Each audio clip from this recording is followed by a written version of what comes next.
Imagine being such an unrepentant narcissist that you convince yourself that you not experiencing bigotry as a gay man is the result of just how awesome you are and not the result of generations of activism from the LGBTQ folks who came before you. This is Evan, and if you watch much political content on here, you may have seen his smug little face come across your page. I don't normally do clapback content, but I decided to make a special exception for Evan this one time, because Evan is using his own identity as a gay man to tell people that federal protections for LGBTQ folks just aren't necessary, and that maybe the discrimination that other queer folks experience is just a skill issue on our part, because clearly we haven't shown the bigots just how much we bring to the table, because as we all know, bigots famously all stop being bigoted the instant that a gay person is like, but y'all, I have so many skills to offer the community. If gay people aren't allowed in a neighborhood, in a store, in a church, what have you, I, as a gay person, do not want to use the government to force them to accept me. True acceptance is something that has to be achieved organically. The way that I got people to accept me was by bringing so much to the table that people voluntarily associated with me.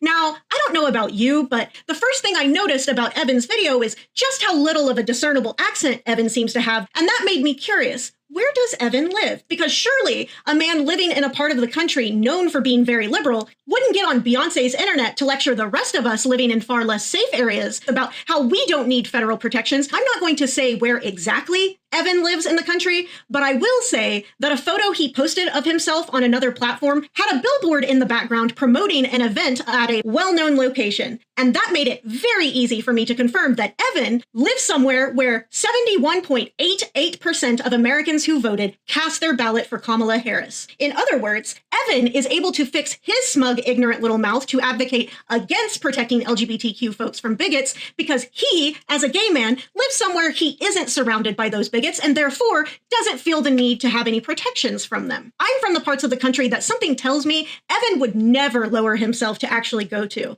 And honestly, I don't blame him for that, because as much as I love my home state and my hometown, I know that somewhere in that triangular head of his, he's aware of just how much dangerous bigotry queer folks like us experience in those parts of the country. And I'm sure that he's aware of it because the same exact people who happily spit on queer folks as we're just trying to live our lives make up a substantial portion of Evan's audience. Evan knows that he has built a platform off of being yet another low-effort token tap dancing in front of bigots as they throw pennies at his feet. But Evan, just because you're willing to sell out your own dignity and you feel comfortable doing so because you know that your tokenism won't actually cost you anything and that it's the rest of us actually living next to the bigots that you regularly comfort and justify with your content who are actually going to pay the price. And for that, Evan, you can go straight to hell.